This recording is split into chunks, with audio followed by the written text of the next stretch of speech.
All right.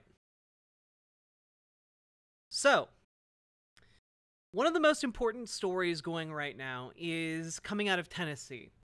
Yesterday, the Tennessee governor signed a bill allowing public officials to refuse to perform marriages if they go against a deeply held religious belief.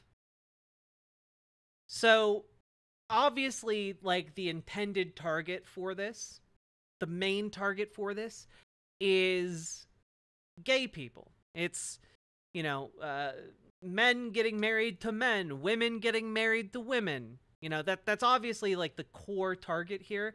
But what I think a lot of people aren't recognizing is that this is like a direct attack on Obergefell v. Hodges.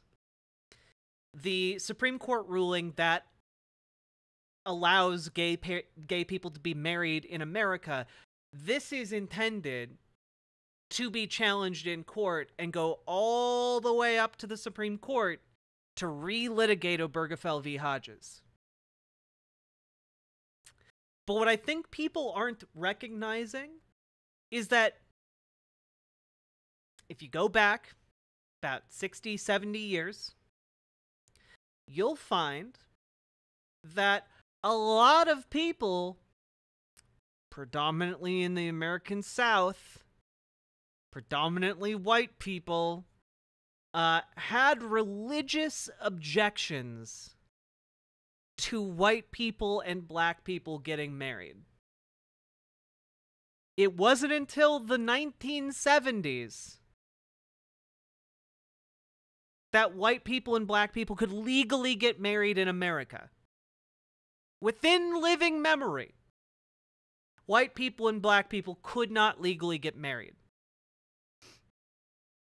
So, not only is this going to the Supreme Court to challenge Obergefell v. Hodges, it's also going to the Supreme Court to challenge Loving v. Virginia, the Supreme Court decision that allows white and black people to get married in America. So this is effectively... They're not going to challenge Loving while Thomas is on the court. I disagree.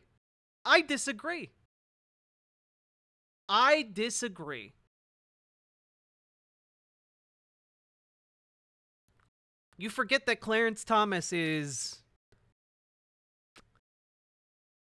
not a good person.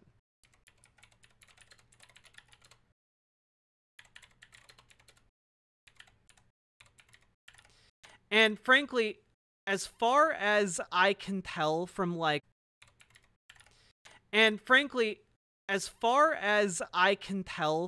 Clarence Thomas's positioning on the Supreme Court, is that he would be perfectly fine overturning Loving v. Virginia as long as it didn't affect his marriage.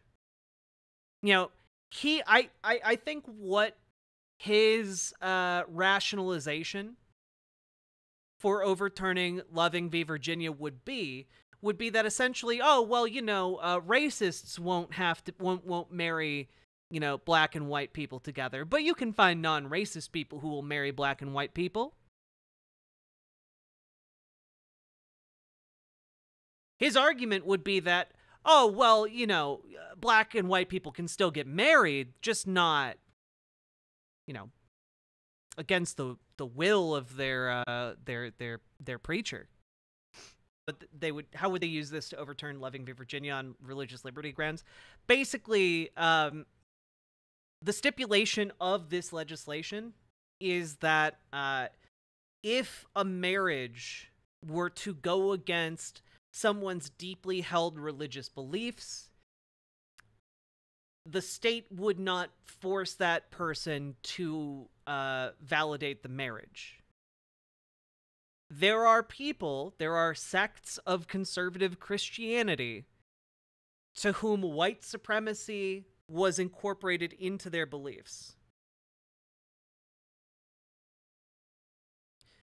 Well, Spicy Tricks, what you don't understand is that in the 1960s, people argued on the grounds of their religious liberty that black and white people should not be allowed to be married. That was one of the fundamental arguments that they were making. But that would be a bad faith interpretation of the Bible. Yeah, well, I got news for you. That bad faith interpretation of the Bible also was what propped up slavery in the United States for like 400 years. The idea that like black people were naturally or even religiously believed to be inferior to white people was something that a lot of people in America rooted in their understanding of the Bible. So you can argue that you don't agree with that interpretation of the Bible, but what this legislation isn't about is proper interpretation of the Bible. This is simply about deeply held religious conviction. And you can have a deeply held religious conviction that is wrong, obviously, but that would not actually matter in terms of the law. Whether it was a deeply held Buddhist conviction or a deeply held Hindu conviction or a deeply held Muslim conviction or a deeply held wrong, bad faith interpretation of the Bible conviction, they would all be protected under this law to deny marriage to groups of people that they think should not be getting married.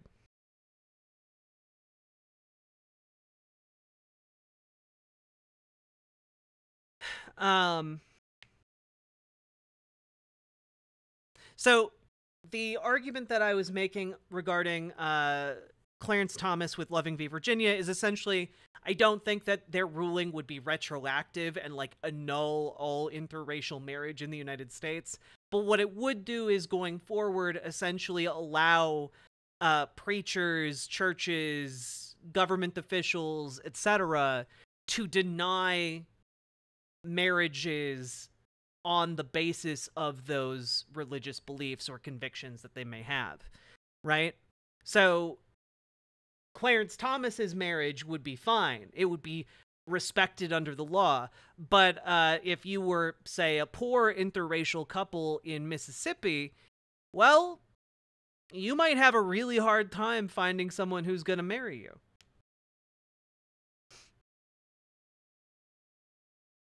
Maybe explain the Southern strategy. So for those of you who are unaware, the Southern strategy was basically after the downfall of segregation, was what the conservative party in America pivoted to in order to shore up votes, essentially radicalizing evangelical conservatives into the mainstream vanguard of the Republican Party. And what ended up happening there is they targeted all of the same people who were against segregation and radicalized them to a new cause, mainly like religious liberty and abortion. These were the two main tools that were used, largely because religious liberty at the time included Christian schools that wanted to deny black students the ability to enroll in their schools. So that was kind of the overlapping issue that connected this all together. You then have the radicalization of the evangelical conservative movement in America, and all of that lumping together. And that is basically the pursuit of that strategy has largely been what has shaped American politics into what it is today. Yeah, there's audio of Lee Atwater. I'm not going to play it on stream. But he talks about the Southern strategy, essentially talking about how it goes from being from being pro-segregation, where you're talking about busing and N-words, but pretty soon you can't talk about you can't just say the N-word anymore because it's not socially acceptable. So you have to start talking about busing, and you have to start talking about schools, and you have to start talking about these different things. And basically what Lee Atwater is describing is the Southern strategy and how a bunch of different things basically became dog whistles for black people or Jewish people, etc. It's a very famous clip, but yeah, we're not going to play it right now.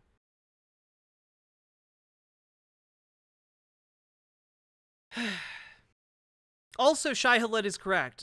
They don't need Clarence Thomas for the majority, even if it did annul his own marriage.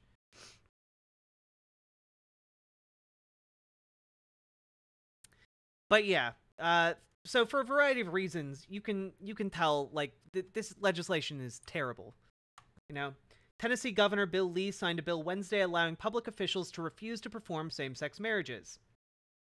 State lawmakers approved Tennessee House Bill 878 last week. The legislation states people shall not be required to solemnize a marriage if they refuse to doing so based on their conscience or religious beliefs. So again, it doesn't even have to be like a religious interpretation here. It can just be like, oh, my conscience tells me I shouldn't marry these people.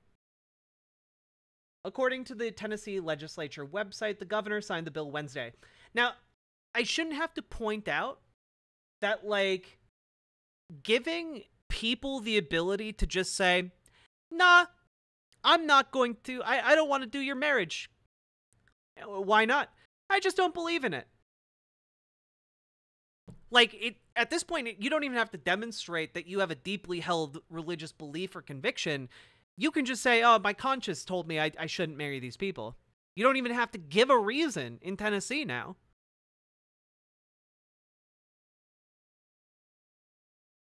The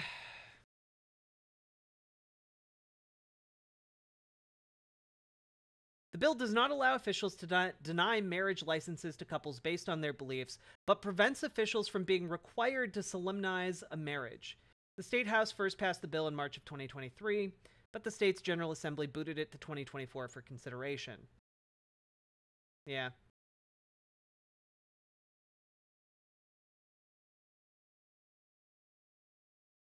Tennessee Republicans argued that the bill was not meant to discriminate against same-sex couples or prevent them from getting married. State Senator Mark Pody, Republican, the bill's primary sponsor in the Senate, said on the Senate floor last week that the bill has nothing to do with getting a license. Just has to do with protecting the poor, beleaguered officials who have to witness the gays getting married. Yeah, no, like, this is blatantly unconstitutional, but the unconstitutionality of it is the point, right? The unconstitutionality of this is meant to take it from the state level to the Supreme Court, where it can then be used to challenge Obergefell v. Hodges, Loving v. Virginia, etc. I don't personally believe gay people should be given marriage licenses. I personally don't believe... My response would be less couth than I'm allowed to be on Twitch. But yeah, why not? Just out of curiosity. What if I were to say I don't personally believe in you having the ability to breathe air because of the Bible? That's why what I believe too. The Bible tells me that you shouldn't be breathing oxygen. That's a sin, you know. Every time you're breathing oxygen, it's allowing your brain to sin. How dare you?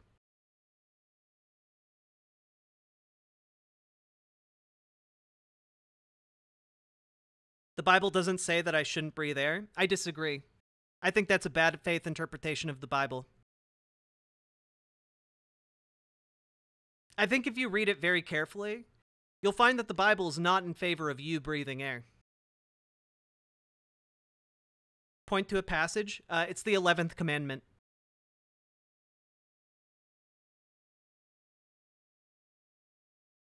People thought the second tablet was lost.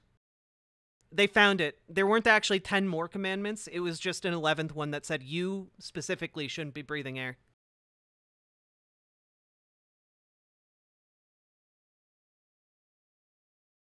No oxygen equals no brain function equals no sinful thoughts. Bada bing, bada boom, baby. Can't sin if you're not breathing air.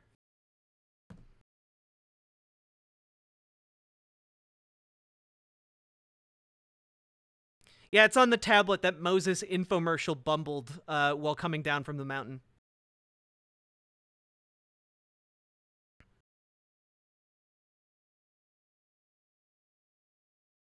Are you going to seriously engage or just act like this? I'm engaging with your point with the amount of seriousness it deserves.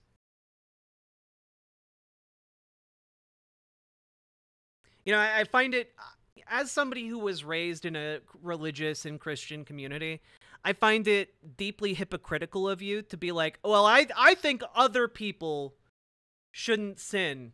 Meanwhile, I know people like you. I know that you guys sin all the fucking time. But for some reason, for you guys, well, it's fine for you to get married. It's fine for you to have children.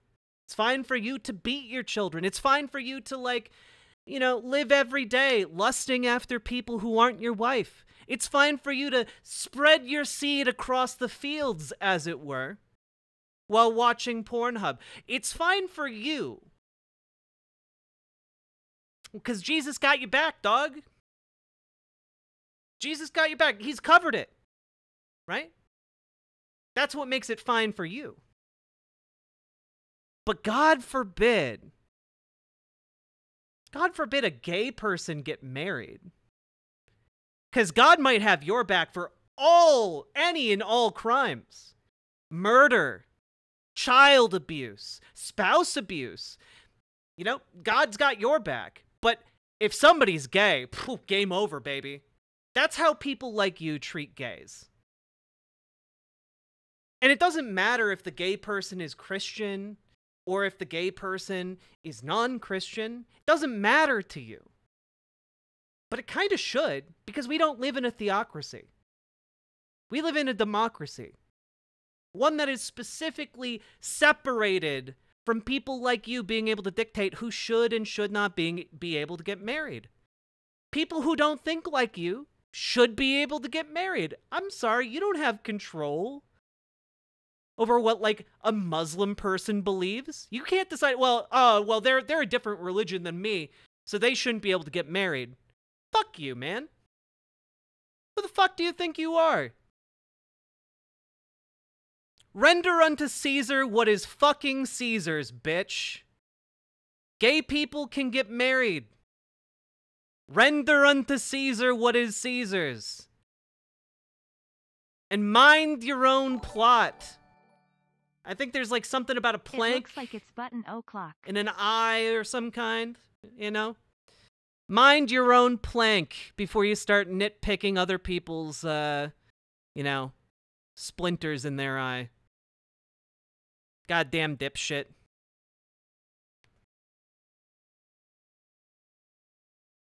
A lot of assumptions against me. I mean, you're literally saying gay people shouldn't be allowed to be married, so the assumptions are founded. Yeah, no, none of these people who come in are like, gay people shouldn't be allowed to get married. None of them are minding their own plank. Not a single goddamn one.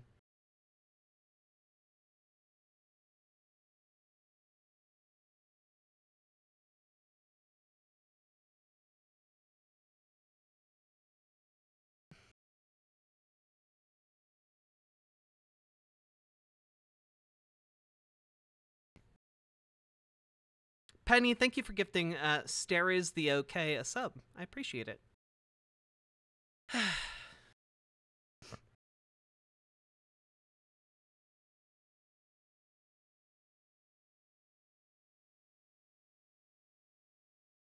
Assume I'm Christian and not, say, Orthodox Judaism in belief. Also, most Christians are fine with gay people existing, but not the government recognizing their marriage through licenses. Yeah, but that's the issue, right? We don't live in a theocracy, bub. Doesn't matter what Christians think based on their religious principles. We live in a democracy.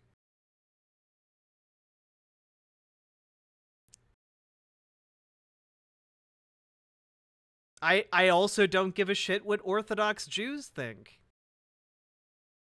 Sorry, we live in a democracy.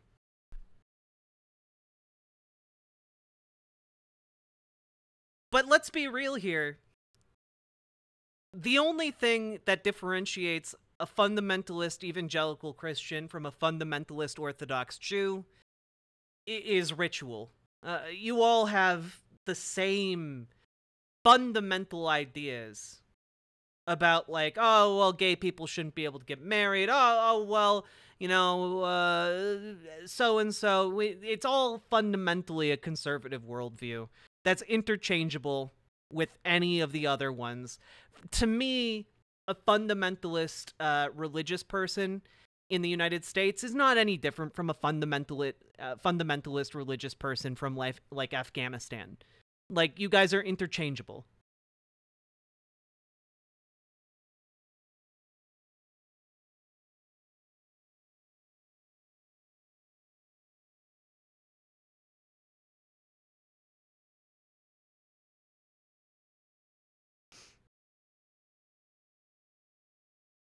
Even from a secular perspective, what about reproduction? What about it? You know, feel free. Come at me on the secular ground, my friend. Buttons, buttons everywhere, and I get to press them all. Penny, thank you for pressing all of the buttons, gifting Renikun a sub. I appreciate it. Women and boys' personalities complement each other. Man, the phrasing of that is sussy as hell, my friend. You wanna give that another try?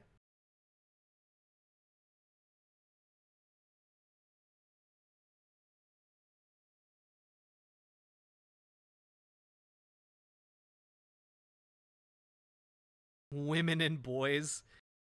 Yeah, you're really staking your claim for the morality of your movement with that kind of phrasing, my guy. Jesus.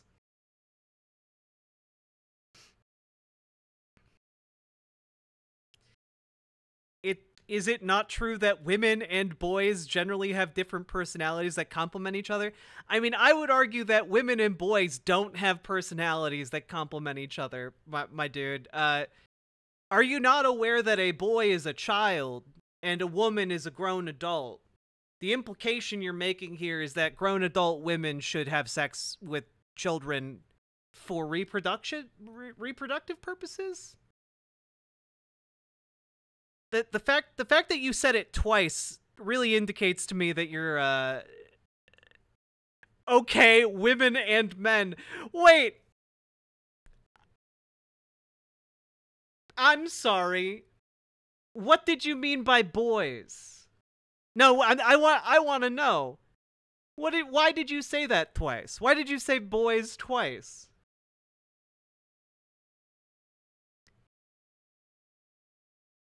Do you think women and boys should be together? If so, like, what are the age ranges you're putting forward here?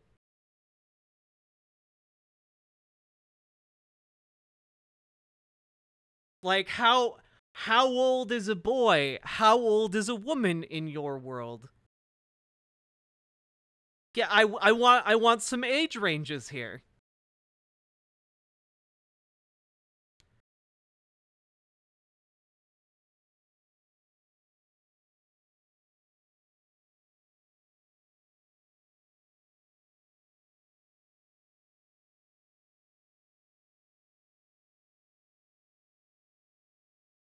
I think age of consent for people of all genders should be 18, except for Romeo and Juliet exceptions for 16, 17 in some cases with parental consent. All right. Wait, sorry, wait. Or 16? Like, you'd be fine with, like, a 30-year-old dating a 16-year-old if, like, their parents, their parents consented?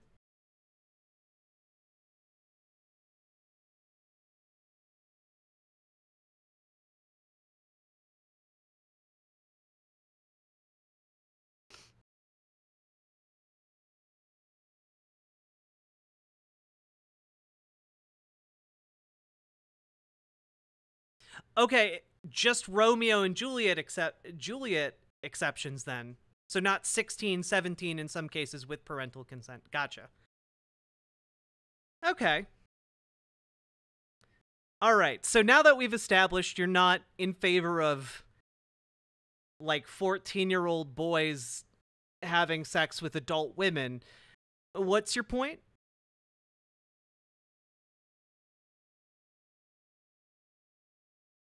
Oh, wait, earlier I can see in the chat, is it not true women and boys generally have different personalities that complement each other in the same way that same-gender relationships don't? No, that's actually not true. Women, it turns out, don't have one personality. And men also don't have one personality. Women actually have many different personalities. Like, one woman has a personality and another woman has a different personality. And one man has a personality and a different man has a different personality. I know this might be complicated, but different people have different personalities, regardless of gender. You can find very submissive men, you can find very dominant women, you can find very submissive women, very dominant men, and everything in between. Gender doesn't really determine that whatsoever.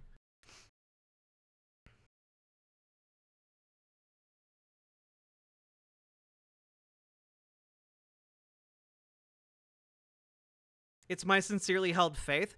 Well, what you're talking about isn't a faith-based thing. What you're talking about is something that has evidence to it, and the evidence is not alongside your faith in that regard. So you're believing in spite of evidence. Like, the evidence does not support your claim.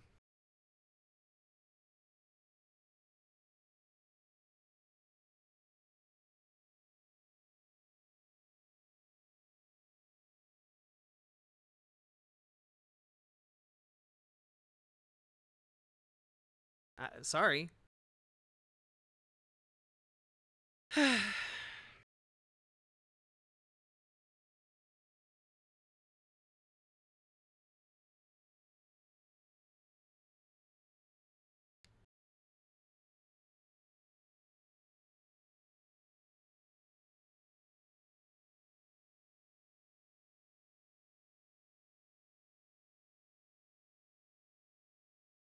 Honestly, wrestling with the news, the vibe I get is someone who's very young and very insecure about their beliefs, and probably someone who's going to go to college someday or interact with a group of people who are different from them, and they're going to regret the things that they're saying because, frankly, what they're saying is pretty batshit.